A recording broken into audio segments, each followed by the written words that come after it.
అందరికీ నమస్కారం అండి. ఈరోజు వెల్లుల్లి గుడ్డు కారాన్ని తయారు చేసి చూపించబోతున్నాను. రైస్లోకి చాలా బాగుంటుంది, అందరికీ నచ్చుతుంది. మరి ఎలా తయారు చేసుకోవాలో చూద్దామా.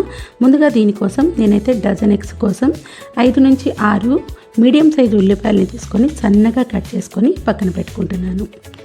ఒకవైపు గుడ్లను కూడా ఉడకబెట్టేసుకోవాలి. దీనికోసం కొంచెం వెడల్పాటి బాండిని తీసుకోవాలి. దానిలోకి 3 టేబుల్ స్పూన్ల ఆయిల్ని వేసుకోవాలి.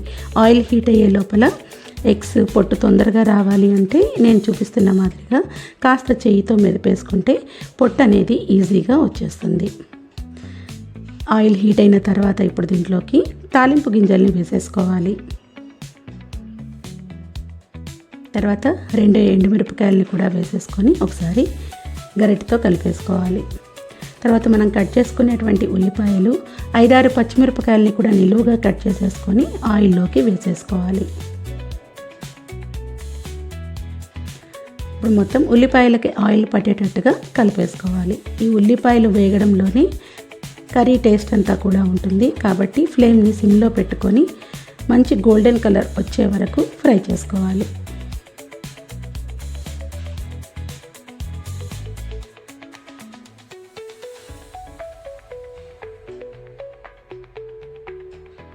తర్వాత ఒక గుప్పెడు వెల్లుల్లిని రెబ్బలు తీసేసుకొని పైన పొట్టు తీసేసుకొని రెడీగా పెట్టుకోవాలి.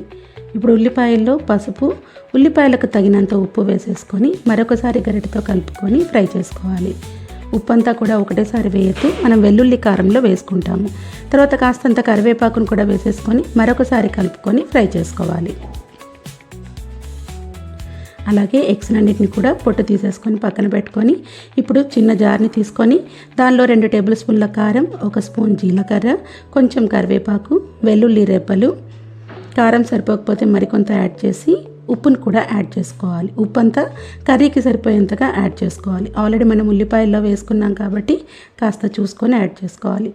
ఇప్పుడు ఉల్లిపాయలు చూస్తున్నారు కదా, ఇలా ఫ్రై అయ్యే వరకు ఫ్రై చేసుకోవాలి. ఇప్పుడు ప్రిపేర్ చేసుకున్నటువంటి వెల్లుల్లి కారాన్ని వేసేసుకోవాలి. ఈ వెల్లుల్లి కారం కూడా ఉల్లిపాయలో బాగా కలిసి ఆయిల్లో మగ్గితే టేస్ట్ చాలా బాగుంటుంది.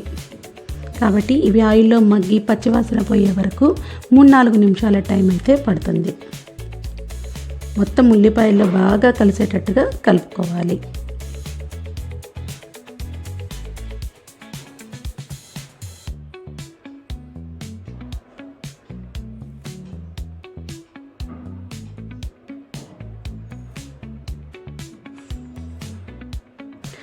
ఇవి మగ్గే లోపల పచ్చివాసన పోయే లోపల మనం ఎగ్స్ని కట్ చేసుకోవాలి.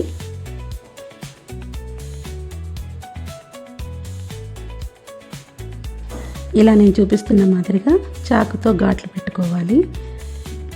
ఇలా డైరెక్ట్గా వేసుకుంటే ఫ్లేవర్ అంతగా రాదు కాబట్టి దీంట్లో నుంచి ఎల్లోని వేరు చేసేసి వైట్ని ముక్కలుగా కట్ చేసుకోవాలి.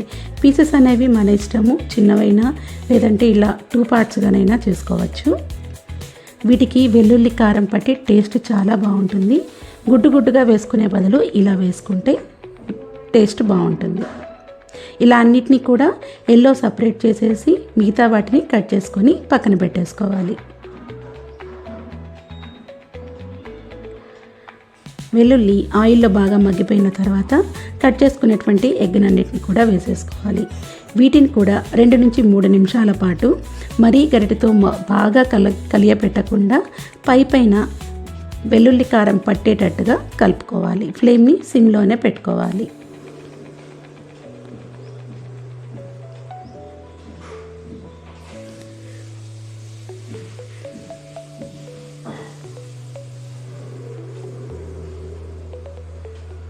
కచాపచాగా ఎలా పడితే అలా కలపకుండా పైన లైట్గా కలుపుకుంటే ముక్క చిదిరిపోకుండా ఉంటుంది, కారం కూడా బాగా పడుతుంది.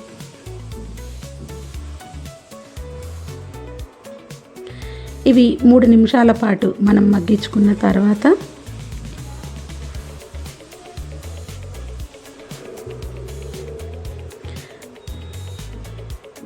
పక్కకు తీసి పెట్టుకునేటువంటి ఎల్లో బౌల్స్ని కూడా వేసేసుకోవాలి. ఎల్లో బౌల్స్ వేసుకున్న తర్వాత గరిటెతో కలపకుండా మామూలుగా ఎగరేసి కలుపుకోవాలి. రెండు పక్కల ఎగరేసి పట్టుకున్నా లేకపోతే పట్టకారతో పట్టుకొని పైకి కిందికి ఎగరేస్తే ఇలా కలిసిపోతాయి.